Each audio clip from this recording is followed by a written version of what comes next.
At $200, a Super Nintendo setup costs twice as much as the old system. For the money, the company promises better pictures, sound, and adventure.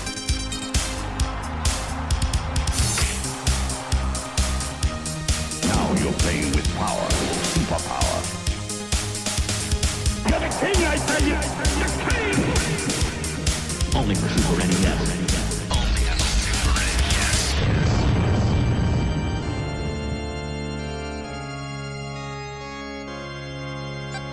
You're listening to the SNES broadcast with your host, Soul Blazer. Hello, everybody. This is Super NES Podcast, episode number 179. I am joined by Joe, as always, and this is Greg, your two hosts of the podcast. How's it going, Joe? It's going. And hope everybody had a wonderful holiday. Yes. Yep. Hopefully everybody had a good Christmas, Hanukkah, Kwanzaa, whatever you celebrate. They should drop before the year ends, which is very appropriate because we're going to be doing another year-end wrap-up special, like the podcast. Joe and I are going to briefly touch upon the games, the games that we looked at on the podcast for the year, which is about we counted before. It was like 28 games, give or take. Let's see, since I have them written down, we got 2, 4, 6, 8, 10, 12, 14, 16, 18, 20, 22, 24, 25. Yep.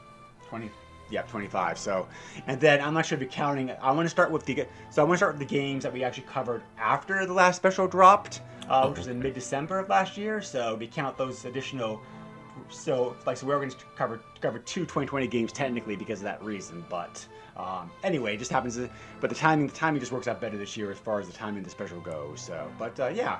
This is something that George and I did a couple times when he was here. So it's a pretty good way of being able to make it, it's a pretty good way of being able to just look back and say which games made an impression and which ones didn't. Because, with all the games that we covered in the podcast, plus all the games that we're playing anyway on our own, it's always telling to say, oh yeah, I remember that game, or we covered that game, but so, but yeah, it's always interesting. And then at the end, also, we'll talk about any other games that we played with the system, or system-ish. Like in the last year. So, but anyway, so yeah, so we're just gonna freeform this and see how it goes, like we usually do. So it's very appropriate. It's very appropriate since our last game was wrestling game. We're starting off with a wrestling game this time around.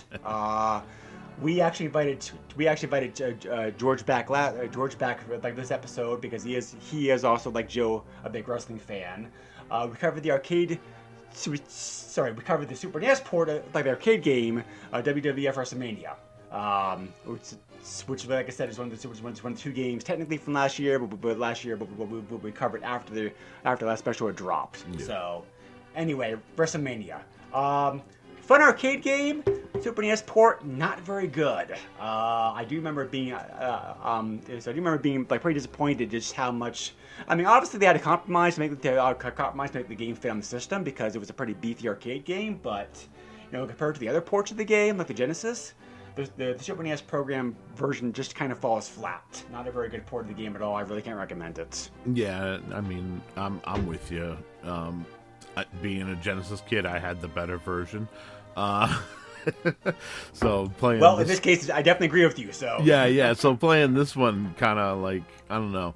I felt maybe the music was a tad bit better. Excuse me. Yeah. The music and the graphics were a tad bit better, I thought, on both counts. But the actual gameplay itself, plus the controls, it's like the Super NES controller has more buttons. Yeah, I think control will be better on it. It's not really. Mm-hmm. So, but yeah, just not. A lot of characters had to be dropped out of the roster, just other things like that. So yeah, just not a really good port at all. Yep. But yeah, probably that's about it. Yeah, probably that's all that Joe wants to say about it. Yeah. Sorry. So, no, that's fine. So, then the next game, our last game for the next game, our last game of 2020, a game I wanted to look at because I was very curious about it, was the was Waterworld, based off the famous, or I should say, infamous Kevin Costner movie, which I actually don't think is that bad. But I mean, like, yes, the movie flopped when it came out, but I think the reasons it flopped were not in the movie's control, and like it's not actually like a decent movie if you come back and look at it now with like fresh eyes. So. But because the movie didn't do very well, the Super NES game only came out in Europe. So it's not bad. It's a pretty decent platformer, like what it is. So I mean, it's pretty faithful to the movie. It follows the movie plot line. It's got graphics like the movie, that kind of stuff. So not a bad game. Yeah, I was surprised at how decent the platforming was, because considering, the movie being panned the way it was, and I remember I played the Virtual Boy version. Oh, which is terrible. And that game is abysmal. But this was, it wasn't horrible. It wasn't great, but it's your typical licensed movie game. You know what I mean? Mm-hmm. Yeah, right. Yeah. No, Waterworld with Virtual Boy is commonly considered to be the worst game on that system. So, the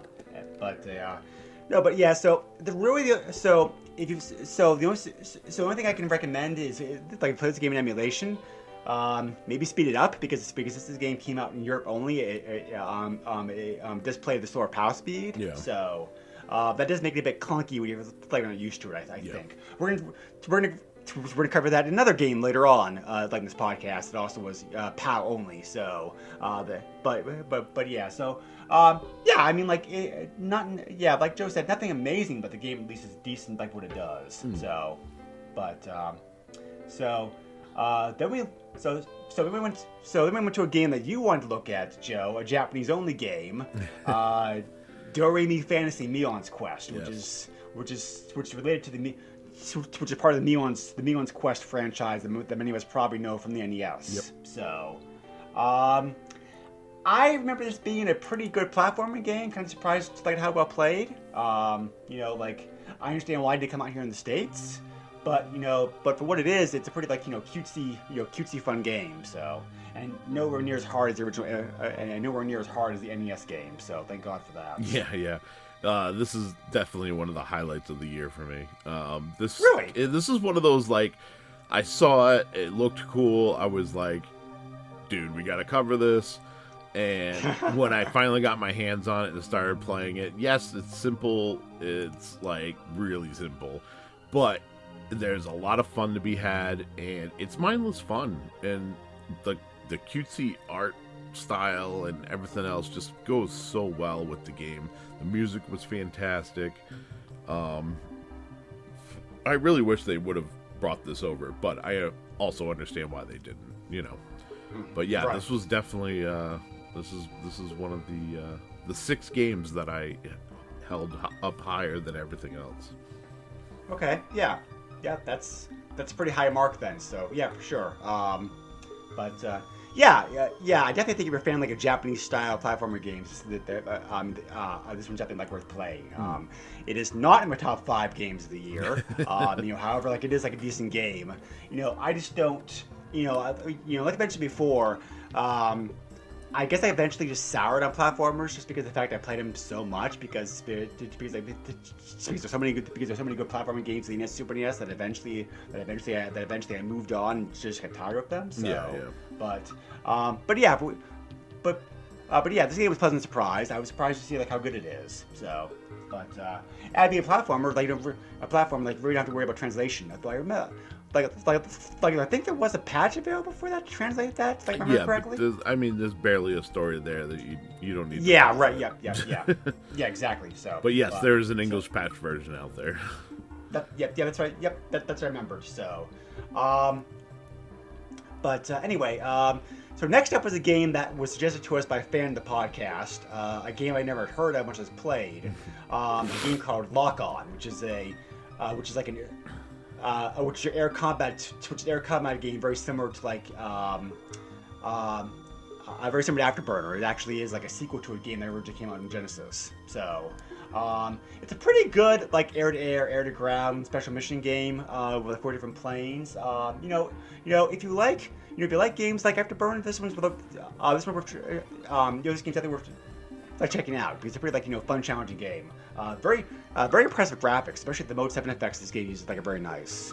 Yeah, I agree with everything you said, and you're right. The Mode 7 is really where this game kind of shines. But yeah, this is just one of those games that I don't know, we did it, and I was kind of happy to put it behind me.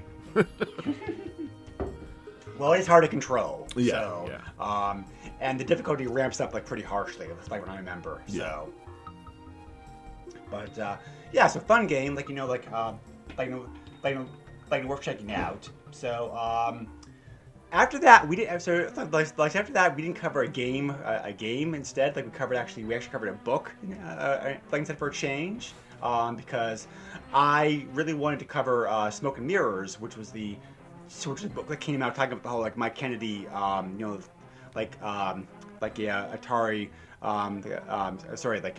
The Illegal Chameleon / Retro VGS scandal. So because I backed the game, because I backed it on Kickstarter, so I got I actually got a physical copy of the book. My name mentioned in it, which is very nice. But since the book also features the Super NES in it pretty prominently as part of the story, I wanted to cover it. So I know Joe and I disagreed in the book. I enjoyed it a lot. He found it hard to follow, which I get. Yeah. But for anybody who doesn't know anything about the story or kind of forgot about it, I still think this book is well worth reading because it's a very good summary of the whole saga and what actually happened, and with plus a lot of inside knowledge because the person who wrote on it had access to inside things that were not told to us at the time. So. It's a very fascinating behind the curtain look at the whole thing as the whole thing lays unfolded. And the book's available for cheap still these days. Either physical copy or Kindle / phone version. So, but anyway, I don't know if I ever cover a book again. It was a book again on the podcast, but it was a fun change. So. And the feedback in the episode was very positive too. So at least your suffering was worth something, Joe. Yeah, I mean, despite how I felt about it, I mean, it was a change, and it's it definitely switched up our routine. And yes, I was harsh, but I mean, it just wasn't for me. That's what it comes down to, and that's why I get that. Even said at the end of the episode, just because I didn't like it doesn't mean I don't recommend that you don't read it. You should. Yeah. It's still very good, interesting material. It's just, for me, it wasn't interesting enough to, really enjoy it. That's fair. But yeah, so I can give one update about this. Maybe because of comments like mine, I don't really know exactly, but probably I wasn't the only person who mentioned it. When I gave feedback on it, because I did give Mike James, the author, feedback on the book, and I was pointing him to put it to the podcast when it came out. I don't know if he ever listened to it.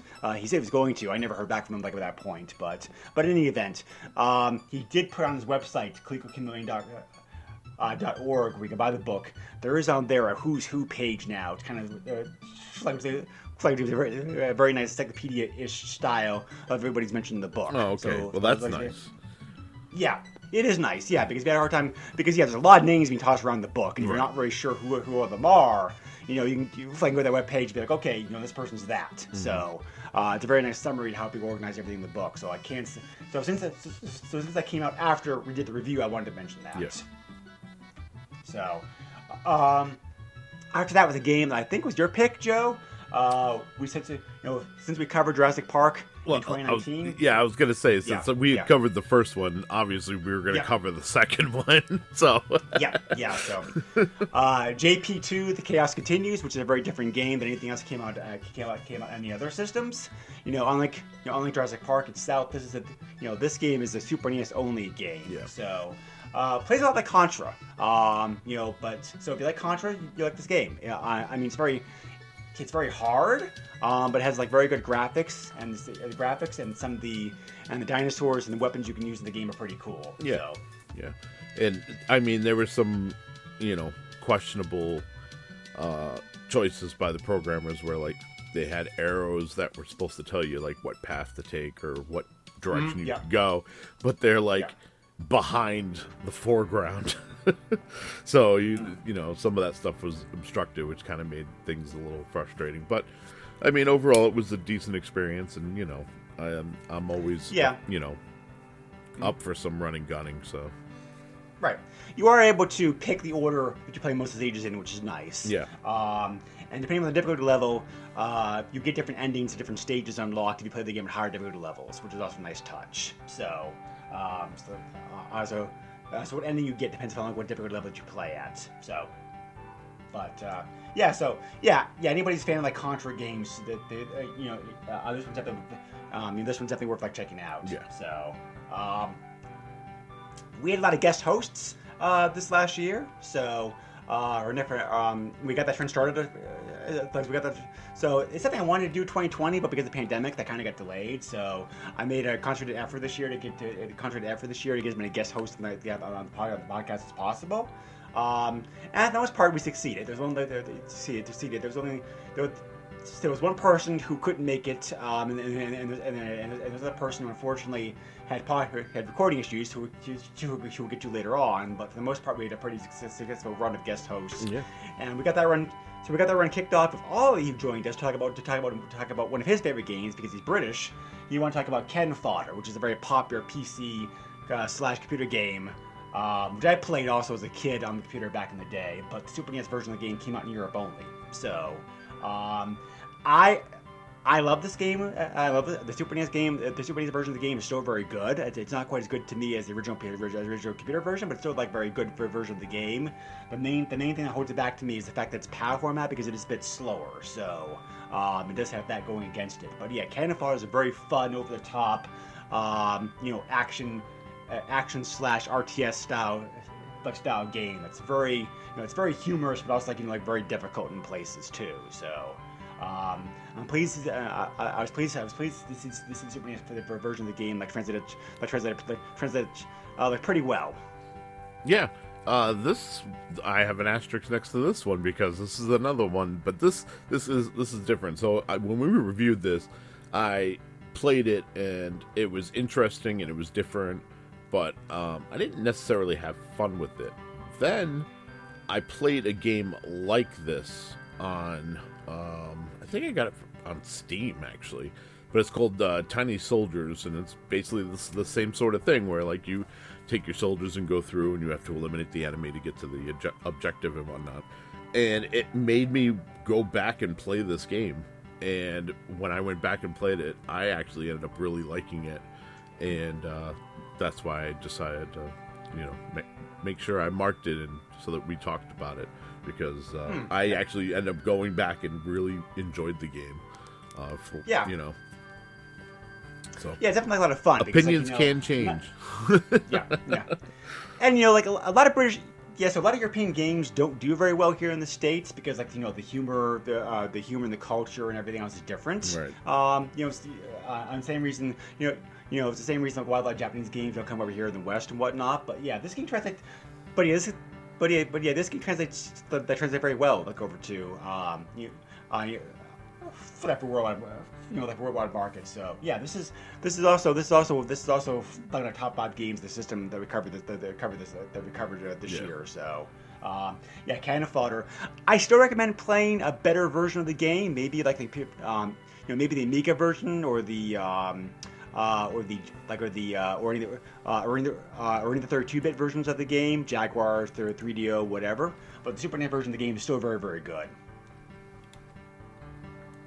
So, okay. Now we went back to one of Joe's crazy Japanese picks. UFO Common Yakisoban, which is a beat 'em up tie-in. A marketing tie-in game. So, weird does not begin to describe this game. It's off the walls, bonkers crazy. But But yeah, if you can get past all that, it's not a bad game. It's very, very Japanese. If you worried about that going into it, but if you enjoy that kind of stuff, you enjoy like humor and like like really slapstick, stupid, funny stuff like that, you can have a you certainly can have a lot of fun playing this. So, of course, this is another game that I put an asterisk next to because of course, yeah, it is bonkers crazy, and I love it, and everybody should play this game. It's fantastic. It's bare bones. The enemy types repeat over and over again. Like, the moves that you can do are limited, and it's hilarious. Even without the context of what it is hilarious. But then, of course, if you dig into the culture and the commercials that were over there and how the marketing was for this whole ramen thing, it makes it that much better. I love this game. Like, this is still one of those ROMs that I will boot up and I'll just play through the first level. Like, that's all I need. I just need that craziness in my life. There was a full movie made in Japan too, based upon this. That's actually available on YouTube dubbed. Yes. I'm not sure if you ever watched it, but yes, I did. You did. I did. Is it just as crazy as the game? It's pretty crazy, but it's not as crazy as the game. Obviously, you can take more liberties with the game, than what you of can course, do. Yeah, yeah, amazing either way. All right then. Next up on the list was another guest host appearance. We had Nick, longtime friend of longtime friend of the show and pinball enthusiast on the show. Talk about another Super NES, technically Super Famicom pinball game, Battle Pinball, which actually is also in my top 5 of the game because it's pretty fun. Yeah. It's a combination of like pinball and also like kind of like an action style of it, where you're like going through 4 different stages, trying to do certain objectives to advance onto a boss at the end to beat it and move on to the next table. So it definitely like above and beyond like regular pinball here. So very fun, a very hard game, but also like a very different pinball game. So like very enjoyable like that reason. Yeah, I enjoyed this game, and I think I enjoyed it when we reviewed it, if I remember correctly. This is, it was one of those, like, it was fun for, like, when we played it, but it's not something I've tried to go back to, you know what I mean? Fair enough, yeah. Yeah. So I like pinball a lot. So, like, this is a game I have gone back to occasionally every now and then, Yeah. But yeah, like, it is very hard. But like there are a couple of tables I could not advance past, but a lot of it use like heavy save states. Yeah. So, after that was another Joe pick. This time looking at a game based upon looking at a game based off a kids cartoon like I feel like the 90s. We looked at the Super NES version of Surreal Monsters, which was a Nick show from the 90s. Typical platformer, typical licensed fare of the time period, but I do remember the graphics being very, very good. The graphics look like they're straight out of the cartoon. So we drew comparisons to the Lost Vikings with this one. Oh yes, yep, okay, yep. And this kind of like, this was one of those picks where like I picked it because it was like I kind of remembered playing it for the Genesis, and I wanted to see the difference between the Genesis and the Super Nintendo, and I thought there's not much like when I remember. There's really not much to the game in general. It's kind of like, yes, it's beautiful aesthetically, but I mean gameplay wise, you're kind of just collecting stuff. I remember this one being kind of a letdown. Right. So, but So, next up was another guest host at the episode. This time, Aaron joined us, also like a longtime friend of the podcast. Aaron is very talented. He does a couple podcasts, which is like Genesis Gems. He also records music on the side. A lot of electro/retro style game music. So yeah, you can find him on Dia at SoundCloud.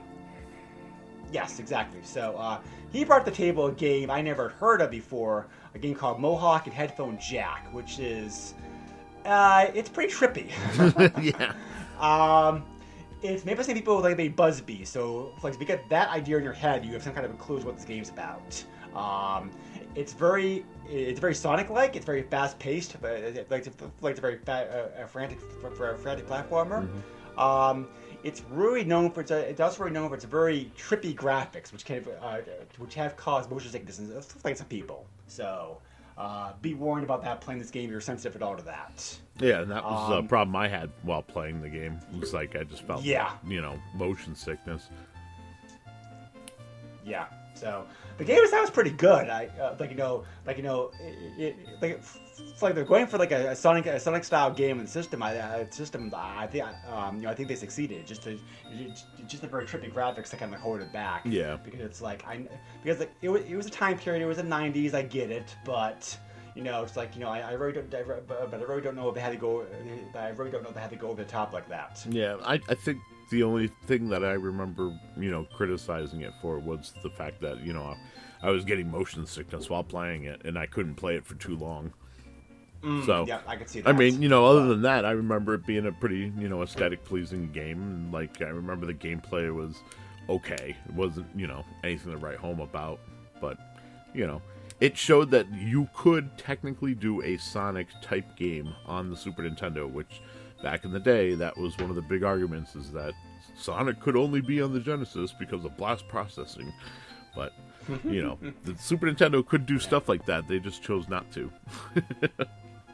Right. So, I get it. So, yeah, interesting game. Definitely worth...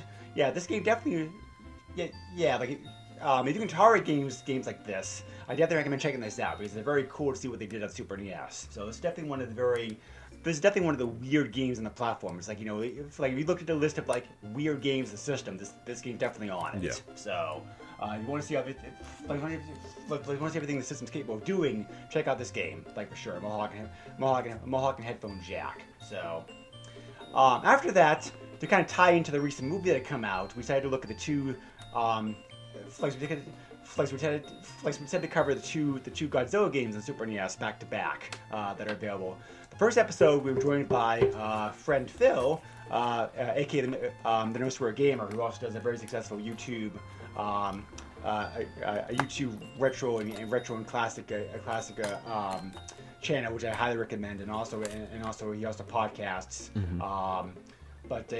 So we looked at Super Godzilla, which is a game I really enjoy. So it doesn't quite make the top 5 cut for me because there's some very heavy hitters coming up. But I've always liked this game. This is yes, it's a very slow-paced strategy-based game. It's a very weird and unique combat system. But it really does feel like you're controlling Godzilla in this game very well. The monster fights are fun. The music's great. The music, the graphics and the sound effects, the music and the music are all taken like in the movies.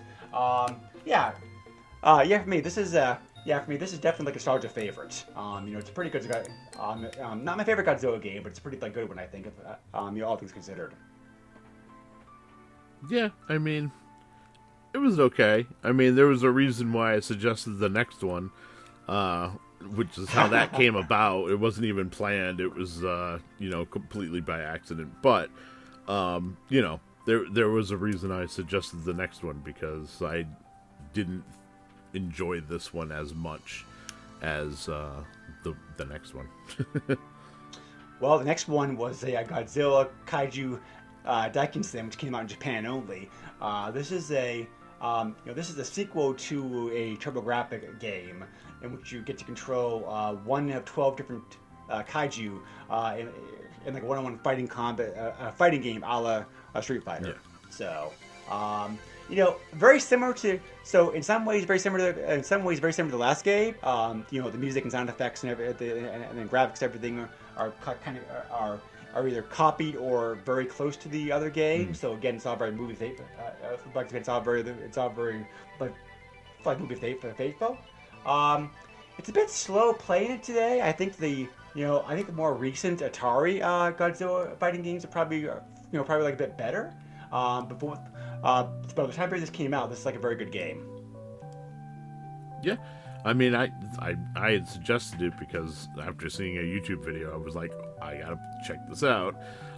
Which is usually how some of my picks come about. It's just one of those I stumble on, a random YouTube video, and I'm like, oh my god! I was like, that looks amazing. I want to know more. And I mean, it's Godzilla, and you're fighting Godzilla's enemies and everything else. Like, it was a no-brainer. Like, this was definitely something we had to check out. We had to play it, and then to find out that this was planned to come over to the U.S. and then just was canceled, was kind of disappointing, because I think this would have been a great game to have, and I still think it's a great game to have. So there's that. Yeah, it's a fun game. I'm thinking, like I said, I think that more recent games are better, but that's not really the fault of the game itself. It's just like technology advances, that kind of stuff. Right. So next up was another game based off a popular '90s television cartoon. There was a lot of those games in the system, so we haven't even scratched the lid as far as that goes. But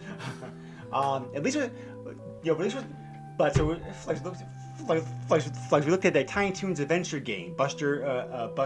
Yeah. And at least this game was made by Konami, and that's that has a lot going for it, because Konami made very solid games this time period. This game's no exception. It's very tight. It controls well. It's a very fun platformer. Yeah, and this is another one that I suggested because I had played Tiny Toons Buster's Treasure for the Sega Genesis. That's what I grew up with, and I wanted to know how the Super Nintendo version was, and I was pleasantly surprised to find out that not only was it good, but in my opinion it was better than the Genesis offering. Not because of necessarily the scale or graphics or anything like that, but it was more or less, it was a condensed experience. I think it was only 9, maybe 10 levels in this, something like that. No, not even that, actually. I think. Yeah, but and the Buster's Treasure on the Genesis, it literally has a world map. There's 30 plus levels, and there's no save feature. So, as a kid, it was a slog to get through. So this was a much better, I think, interpretation of the license, and it was more consumer friendly. Yeah. So, but yeah, and the graphics also, I remember, also were straight for the cartoon too. Yeah, so it looks like the cartoon's right there in front of you. And the music too, I think, right? I think the music is also. Yep. Yep. Okay. All right. Cool. All right. So, next on the podcast was another guest show episode. Chris at Stone Age Gamer, and way back at the podcast, and also they also one of the driving forces behind the Geek Aid Network, which we're now a part of. Thank you thank you again, Chris. Yes, thank you. Brought to the table. Not really obscure, but definitely kind of overlooked game for the system, I think, because so we looked at Tin Star, which is published by Nintendo. I argue at the time this is not Nintendo's most obscure release of the system. I think that the pinball game that they did, Beyond the Magic, or I'm sorry, that's not the name of the game. I can't remember the exact name of it right now. There was a pinball game that Nintendo published in the system. I'd argue that was the most obscure game of the system. But Tin Star definitely is number 2, because Tin Star is a very, very good game. They're probably done. Sadly did not get the attention that the game deserved. Yeah. The graphic. It's a shooter. It's both you're on the rails or third person. And you just play as a robot sheriff trying to restore order and solve crime in the Wild West. So it's wacky, it's fun, but it's very, very well done. Good graphics, good music, good controls. It's the only game I think on the system that has support for any control method. The control panel, the light gun, or the mouse. Yeah. So, very, very fun game. Yeah, I was gonna say, I remember I compared this to Wild Guns, but a Saturday morning cartoon version Guns, of it. Right. Yep. So, I enjoyed this game. I did say that the music was forgettable, and I was definitely reprimanded for saying so. But but yeah, I mean, I found it to be all right. Mouse controls were definitely the way to go. You know, if you don't have obviously the the light gun. But I still think that if they didn't have the freaking super scope and they had like an actual zapper, I think this game would have been fantastic with that. I don't know. My memories of the super scope are not good. So I never owned one, but I never owned one, but I owned one. I did play one at a friend's house. It's fine. It's fine as a light gun. It's not as good as Zapper is. Yeah. I would argue, however, it's better than what was the Genesis version? Oh, the Menacer. Everything's better than Menacer, that. yes. Everything is better than that.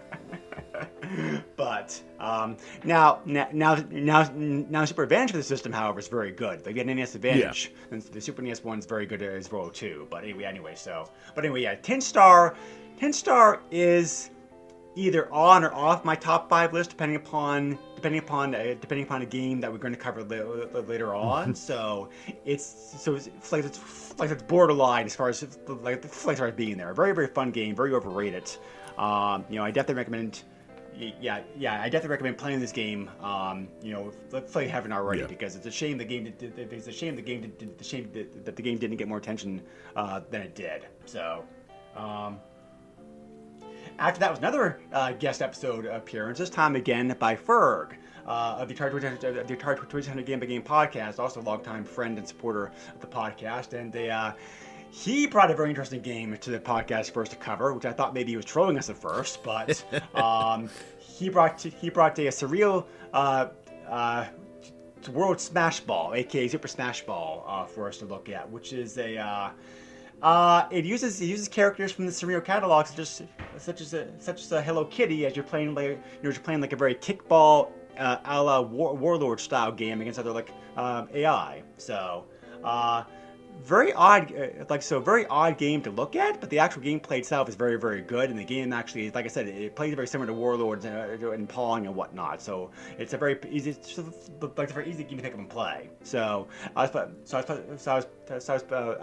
pleasantly surprised by how well this game was. Yeah, I put an asterisk next to this game because this is one of those that like Greg, I thought we were being trolled, and it ended up being such a fun game. I had so much fun with this game. I could not put this game down. I think out of all the games that we played this year, this was like the first one that I really 100% was like, I'm going to beat this. And because I was just having so much fun with it, I didn't want to stop playing. So and did you eventually? I did. Cool. Yeah, it's difficult. It gets really difficult towards the end, but sure. It's such a rewarding feeling after obviously it being that tough, and then you end up getting through. So yeah, definitely. There was also the thank you Ferg because yes, this was amazing. There was also the spiritual sequel in the system too, which is very similar to this game. I can't remember the name of the game right now, but yeah, we'll eventually cover that because I want to play that at some point. Yeah. So next up was another game. I think this was the Joe pick. Yeah, this was a me pick. Yep. Yeah. So we looked at another Nintendo published game, Yoshi's Cookie, which started out like the Super NES, but also got ported to NES and Game Boy. Yep. It's this is a Tetris-ish style game where just basically you're trying to help Mario and Yoshi to make and to get rid of cookies. It has a few different twists than Tetris has, but as far as the Tetris-ish style game, it's pretty fun.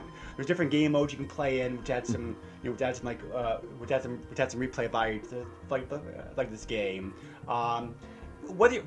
Doesn't really matter what doesn't really matter what platform you play it on. All three of them are very good.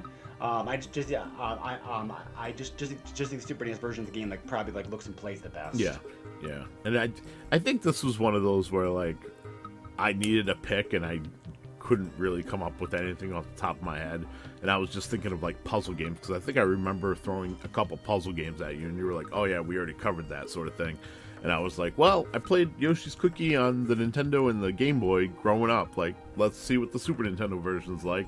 And it was also one of those, like, I could kind of take a week off and not have to really play the game, like because I had experience with it. But yeah, if you like puzzle games, you should play Yoshi's Cookie. Yoshi's Cookie is very good. Yes, yeah, very cute, like very like very challenging in parts. So yeah, definitely like a fun game, like for sure. So after that, we went to our very first RPG of the year, which, considering how many RPGs this system has, is maybe kind of a bit surprising. But yeah, so we looked at Lufia and the Fortress of Doom, which my comments on the webpage probably sum this game up best. This is actually a franchise that went on for a while, and that ended up having 5 games for it. However, the franchise kind of gets kind of forgotten about these days. The game sold well and did well when it first came out, but many people have forgotten about it these days. And if people remember it all, they remember either being a second-rate RPG, not really totally fair. Just the bar on the system is so high because all the other games came out with the system. Yep. So, or for the very high encounter, rate the game has, because this does have a very high encounter rate. Yeah, yeah. And this is one of those, like, I had, this is a game I had played when, I had just my emulator. And, I had a little experience with it, but I wanted to dig deeper into it. And that was the whole reason I had picked it and brought it to you. And I wasn't disappointed. I still enjoyed it as an RPG.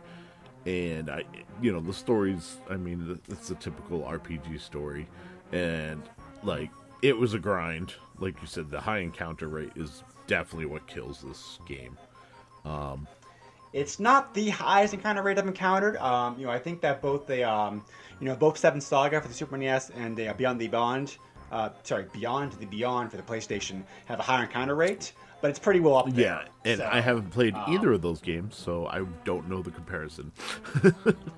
Seven Saga we've already covered in the podcast, so you can go back and listen to that episode if you want to. Beyond the Beyond was a very early PlayStation RPG.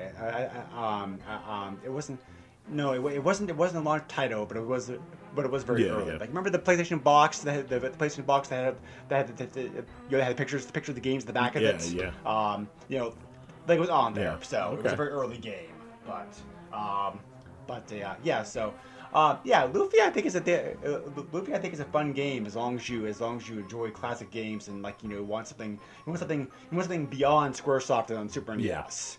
This is a very deep, respectable RPG. And check out what speedrunners have done with this game on YouTube. This game's been they've been able to figure out how to break this game and win 2 minutes. Wow.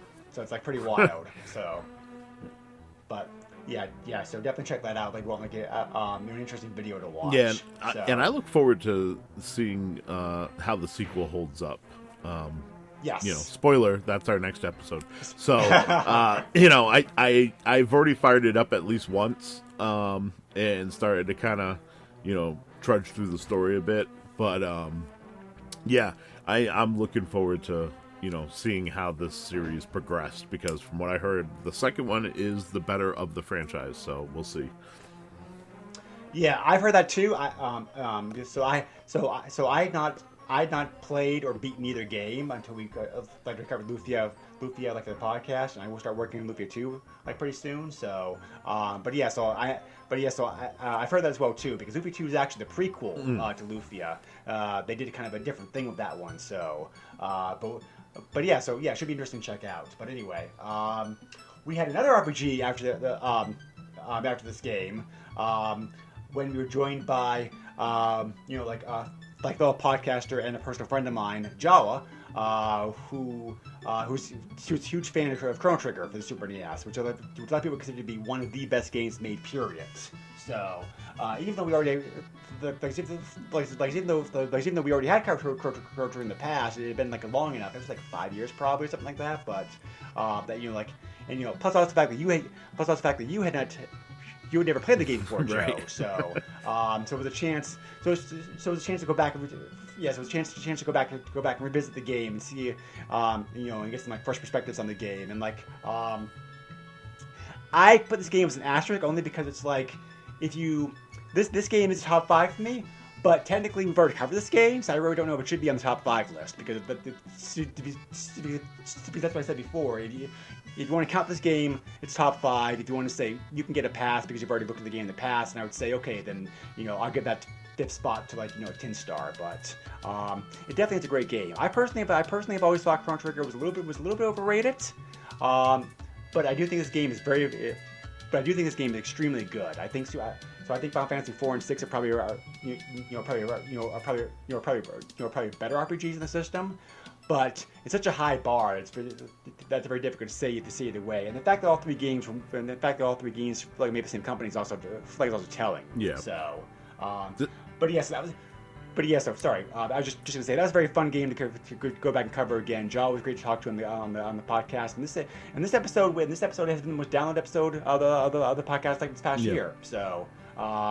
Thank you again, definitely for Joe for being here and for definitely being a big part of the reason why it's been so successful. Yeah, and although I played the game anew for the podcast and for the re-review, I did not include it in my list because technically you had already covered it, so I did not include it in my list. Yeah. But if I had, it would definitely have an asterisk next to it, and it's still on my list to finally get through and beat it. But I have not, unfortunately, had the time to sit down and do that. So that is, bar none, a recommendation. I shouldn't even have to recommend it, because if you own a Super Nintendo or even a PlayStation, or geez, now it's fixed. If you have Steam, you should have this game. Period. End of story. Steam and mobile are the versions. Yeah. Yeah, we played on Steam. Jaw played on mobile. Both versions are very, very good. So. But yeah, Chrono Trigger definitely holds up very well today still, I think. But so after that, we had another guest host on the episode. Somebody who's been here before in the past. Will, who does several podcasts, or did do several podcasts. I'm not really sure. I think he's still taking a hiatus, but he's getting back to podcasting pretty soon. Hopefully, he brought to the table another platformer game for us to look at, Super Adventure Island, which is kind of which is officially a sequel to the NES Adventure Island games. That plays very, very similar to the first NES game. So. But yeah, so typical Super Adventure Island game. You play one, you play most of them. You get to jump, act, swim, skateboard your way through stages. The music in this game is very, very good because it's done by the same person who did the music for the Streets of Rage and Backriser games. So a very fun platformer to play. I don't think it's better than the NES games. I think the sequel on the systems is even better, which we may cover eventually at some point also, but still a very solid platformer game. Yeah, I mean, it's Super Adventure Island. It's a platformer. I enjoyed it. It is what it is. This is mindless fun. You know what I mean? Yeah. The graphics. Yeah, the graphics of this game are also very cute. Mm-hmm. They do a good job. You're kind of bringing a tropical look to the game and everything. So, but yeah, for sure. So.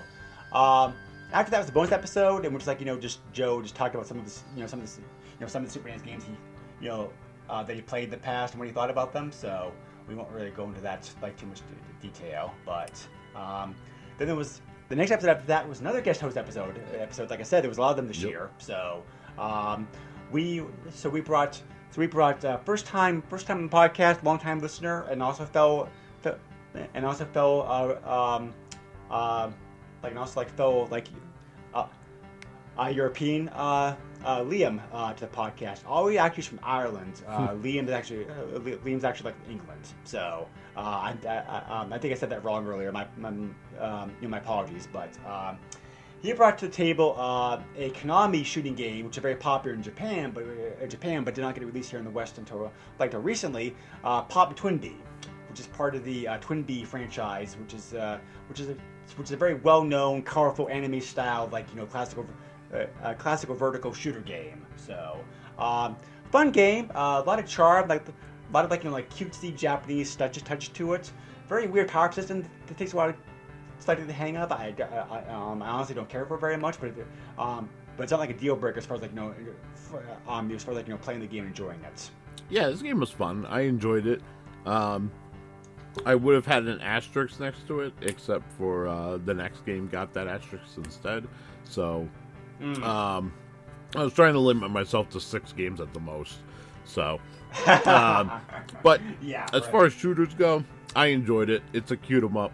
It's fantastic. Yeah, it's a fun game. So it's definitely not the only very cutesy Japanese game we're going to be looking at. There's another one kind of like I was on the podcast that fits that definition very well too. So yep. So next up was definitely heavy hitter, and I definitely wanted to kind of space out the heavy hitters for the system because there's so many amazing great games that came up to Super NES, and we didn't want to cover them all at once. So I'm trying to pace myself covering them, but this is definitely a game that I love, that Joe loves, that pretty much everybody else out there who plays it also loves. Yeah. Super Punch Out. So sequel to the very popular NES Punch Out game. So just more of the same. Punch Out. Punch Out. This is just bigger, better, new enemies, new moves, new combat, different punch system. More of the same. Very, very good game. I can say this there's a reason why it's so with confidence. If it says Punch Out, it's fantastic. Yes. Because even the arcade games were good. So the NES game obviously improved upon that and made it better. This improved upon the NES game and made it better. And I'll even mention the Wii game. The Wii game was even fantastic. So yes, the Wii game is very good. And unfortunately, that's the last entry they've done. But I'm sure if they do another Punch Out game, it'll be just as fantastic. Because, like I said, that the namesake has not let me down yet. Yes, exactly. So yeah. Super Punch Out is definitely top 5 game for me, because this game I've always loved. Yeah, and, I would have been crazy not to put an asterisk next to that game. I think I also think it's a little bit easier than Punch Out like the NES, but which also adds to the appeal for me. So, but I thought it'd be fair. Don't worry about that. Some of the little boxers do get very, very tough. Yeah. So it's still a very challenging game. So. After that, we had another guest host, the guest host on the podcast. Somebody else who also had been on the podcast before in the past, and also was a fellow podcaster, Tim. He brought to the table another Japanese only game for us to look at. One of the most unique games that play the system, for sure. So we looked at Wonder Project J, which is a Japanese-only life simulator game. We're trying to indirectly control a robot who wants to be human, like a robot boy, and you're playing a fairy to help along in this quest. You're not actually the game control is very similar to Pac-Man 2, in the sense you're actually not directly controlling the robot. You're kind of influencing him what he does. So it can be frustrating to play for that reason. However, the graphics are gorgeous. The story is quite good. It's a very deep game for what it is. So it's if you can get around the control scheme, it's a very challenging game, challenging, fun, and very interesting game to play. Definitely one of the most unique games on the system, bar none. Tim, you are a wonderful human being, and I enjoyed recording this episode with you. But this is by far the worst game I ever played. I'm sorry. And that's just me. And I'm not, that's not a blanket statement for how everyone should view this game. Just me personally, this is the bottom of the barrel for me. But that being said, you know, if you're into that life simulator and that whole like escorting thing, like I hate escort missions, and I talked about that in the episode. This was just not up my alley at all, and you know, usually I say you should be out of your comfort zone and you should try new things, and I tried them, but it was like I tried them with a pit bull gnawing at my butt the entire time. It wasn't pleasurable. I mean, yeah. I mean, that's fair. That's totally fair because, like, you know, not everybody's gonna enjoy a game like this. Like, you know, I still would encourage everybody to at least check the game out, to at least see if you can tolerate it. Because if you can, like, it's a gorgeous game to play, like for sure. For sure, and it's a very, you know, it's a very like PC stylish adventure game as well too. So. But yes, if you like those games, give it a shot. I mean, like, you know, but if you don't, then just like watch on YouTube because, you know, because it's like interesting because it is interesting to see it played at least. So, and there was a sequel to this game also like the 64, which hasn't translated. So, which that's how I first encountered this game, this franchise, I should say, is I actually experienced the N64 ROM before I even knew that there was a Super Nintendo version. So I kind of knew what I was getting into from the get-go when I saw the name. So that's the other thing. I was kind of preconditioned. Well, it happens sometimes. So, but yeah. So next up were two heavy hitters for the system. These are all with a Halloween theme, and these are both like Konami games. Although, like the first game, Zombies Ate My Neighbors, Konami just published; they didn't actually develop it. LucasArts developed the game. So, like, you're a very, very good company on both fronts. Yeah. Both these games are top 5 games for me, like this year for sure. Because Zombies is a great game. It's a classic run and gun zombie killing game. You're doing missions, trying to save as many people as you can. Very comico style, like fun gameplay, over the top. Great weapons to use. Great. It's a great game to play multiplayer as well too. Just like a wonderful, wonderful action style like run and gun game, like for sure. Yeah, this is where I used my last asterisk. So spoiler. I was gonna use it for the next game, but I decided that Zombies Ate My Neighbors deserved it more because I went into this completely blind. I didn't know what to expect, and I enjoyed everything about it, from the humor, the graphics, the sound, the music that was in it, the variety of weapons and enemies that you encounter. I thoroughly enjoyed this game, actually so much so that I almost bought it for the Switch actually last night, because it's on sale with its pseudo sequel as well. And the only reason I did not purchase it is because I found out that basically they did nothing to the games except for just port it over to the Switch. And I was like, I can play it on, play the ROMs for free, so why pay the, $12 for it? But, I'm a cheapskate. Yeah, at least at least the next game we're going to cover is available in a current collection that they did like enhance in some ways. So, so Zombies. The Genesis version of this game does have blood in it compared to the Super NES version, but the Super NES version also has a different weapon. The Super NES version also has different weapons. So it's up to you as which version that you play. But they're both very similar. So, but yeah, Zombies definitely holds up very well. The other Konami released game that was also part of the Halloween special was a Super NES version of Castlevania X, which actually was it's a reimagining of Rondo of Blood, which came out originally for the Turbo CD in Japan, which is their version of the TurboGrafx system like in Japan. So. Castlevania X was Super NES only, but they did a very good job without translating the game to the Super NES, because obviously you have to make sacrifices to the game to make it fit in the system. But all in all, they did a very I thought they did a very good job. This is actually top 5 from me.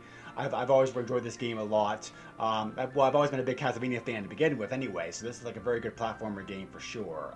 Even though it's not quite good Super Castlevania 4 because it wasn't designed for the system, like the grounds up. But still, but still, it's a very solid Castlevania game for sure. And it's different enough to Run No Blood that I think both the games I think both the games are worth playing, and both the games are currently available.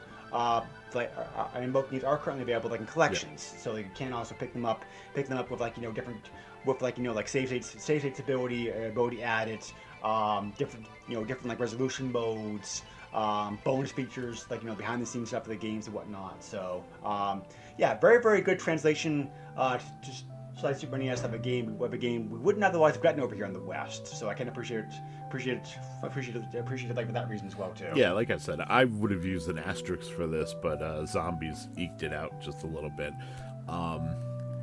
I played Rondo of Blood I don't know how many times, and I went into this thinking this was just like a port, more or less, and then come to find out that it's not, and it is quite different, and I thoroughly enjoyed it.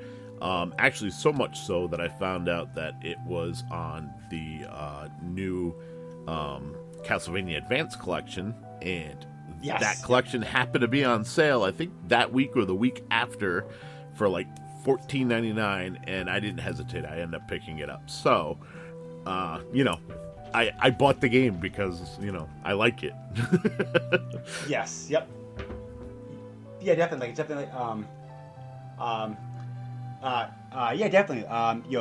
It is like a fun game before, and it is a fun game. Like I said, they at least add some bells and whistles like on that collection too, which kind of makes it worthwhile. So, but Rondo Blood's also currently available as well too, as part of the Castlevania Requiem collection, like the PS4. Yep. So if you want to play the original version, you can get it that way. So, along with Symphony of the Night, which is also like next in the game too, by its own right. So we're getting near to. Yes, we're getting like toward the year end here now. Our last guest host appearance, like the episode, like the year. We had another like British listener, Alex, come to bring us one of his favorite games, and another very Japanese style game called Pocky and Rocky, which is a platformer where you get to control either like the Shrine Maiden Pocky or the Squirrel Rocky as you blast through 6 ages, a la Commando or Ikari Warrior style. Unfortunately, Alex lost his recording, and because of our time schedule, we could not re-record it. But we still want to give Alex credit for bringing us to reducing us to a game that we probably wouldn't have played otherwise. And it's a very fun game. I was surprised by how good it is. It's not a very like cutesy, over the top Japanese game, but it's also like a very challenging game too. Legend of the Mystical Ninja is like another game compared to like how it plays. So, if you enjoy games, this game's definitely worth checking out. Yeah, this game was fun and interesting, and this is another one of those games where like I had played for a few seconds, here and there, and so I kind of knew what I was getting myself into. And Alex, thank you very much for bringing this to us. Fantastic game. I love the cutesy style, and it's just a different take on like almost like the shoot 'em up genre. Yes. Yep, definitely. So, and finally, last but not least, we open up with a wrestling game. We're ending with a wrestling game. I wanted to throw a bone to Joe because he hadn't had a chance to pick very much recently. So, we looked at another wrestling game of the system, Natsume Championship Wrestling, which was a U.S. version of a licensed Japanese game that the Natsume published in Japan, which eventually became the Fire Pro Wrestling series. So, pretty typical wrestling game in the time period. I did not hate any of the games that we covered this year, which is surprising because in 2019 there were definitely some duds. But if I had to rank them, I'd probably rank them. I think this game would probably be at the bottom, not because I hated the game, but just because it's a typical wrestling game. It's like that's it. It didn't really. Maybe if I had the affection of wrestling that you do, I might have had more fun with the game, and it's fine for what it is, but it's just like a very average 90s wrestling style game. Yeah. I mean, let's be fair. You threw me the bone, but you know, this is fresh. We just talked about this a couple weeks ago. Mm-hmm. You know, Yes. I also didn't really enjoy the game. You know, it's not that I hated it because it was a me problem. If I had spent more time trying to learn the moves and the timing of the game, it definitely probably would have been a different experience. But it's also so bare bones compared to what comes after it that I don't feel the need to put the time into it, because I have Fire Pro Wrestling, the newest one on Steam, and that one Which is I very know good. right, and I know how to play it, and I Yeah. know the timing, and I Yeah. know what I got to do, and all that other stuff. That, like, why focus on the 25-year-old game when I have the newest one? You know what I mean? So this also for for me sure, was the so. bottom of the list. And I could almost say that Greg threw this to me as a joke, but you know, I know his intentions were pure. It just didn't work out the way he might have thought. Well, there are a few more wrestling games. The wrestling game system that we can also look at coming up. I figured so, this was revenge for, you know, bringing up UFO common Yakozabana, you know, earlier in the year. You know what I mean? Yeah. But yeah. So anyway, it was a pretty pretty packed year. So like compared to like 2020, where I had to take a break for a few months because of moving like other stuff, and like changing coast and that kind of stuff. But yeah, so we covered a lot of games this last year, and it was fun. So I want to thank you again, Joe, for taking the time to be here with you here for 2021, and here's hoping we've done like good selection of games for 2022. Yeah, I mean, well, we're gonna start off great with Lufia 2, so you know, looking forward. Hopefully, start off great. I haven't played it. Hey, yet, well, but... you know, I'm hoping for the best. Yes. So, Hoping it's a good start. But, yeah. So we haven't gotten too far on these. So we have not gotten too far on the game list past Lufia 2 yet. But we do have a couple things planned, and there will be, there will be a couple other guest hosts, I'm sure. I don't think I'm gonna have. There will not be the volume of guest hosts on the podcast that we had this year, but there will be some guest hosts coming up for sure. We also have a couple other things coming up for planned. And if things go well, we will hit episode 200 before the year comes to an end, and that's going to be another special episode because just to do for the episode, for episode 100. Maybe I'll see if we can do a draft episode again. Get some different people like on board and see if we can do a draft episode, because that was fun the first time around. So. Just throwing out ideas here, like right now. But yeah, if things go well, crossing fingers, we should hit episode 200 sometime around like the fall. I thought you said episode 200 we were going to focus on the design of the Super Nintendo controller and how it came about and all that other stuff. I mean, we can, but can you imagine 45 minutes of us just talking about the controller? People would kill us. Well, yeah. To be fair, there are YouTube videos that are longer than that talk about it. That's true. It. So I mean, it hasn't done before, but video is different. Video is a different format than like podcasting is. So there is that. But so anyway, as always, we appreciate you listening to the podcast. So thank you very much, folks. Thank you for being here this year, and hope to see you again next year as well too. If you have any questions, feedback, comments, feel free to leave them in our Facebook group, or you can also email directly at the SNES podcast at yahoo.com. Joe, we're going to reach you at? You can find me on Facebook and Twitter at JoeSucks30. I also just want to throw out there, I want to thank all the special guests that we had. Of course, thank you, Greg, for having me on every couple of weeks so that we can do this. And most importantly, and absolutely, like, utmost importance, thank you to our editor who makes the podcast sound fantastic every time it's released. Yes, Brad. I can't, thank him enough, especially, unfortunately after we lost Alex's recording. He was able to take a 3-man podcast and turn it into a 2-man podcast, and it almost sounded, like it was just Greg and I talking. So, fantastic job. Yes. Fantastic job. Yes, definitely. Brad took over for Flavor George about halfway through the year, and he did an excellent job of doing it. So, yeah, I definitely second everything that Joe was saying. I think you get it for the hard work that you do, because also Chrono Trigger was also like pretty hard to put together, because we got a last minute submission because we were supposed to backstage stuff. We were supposed to be joined joined by a oh man, I'm drawing a blank of the guy's name all of a sudden.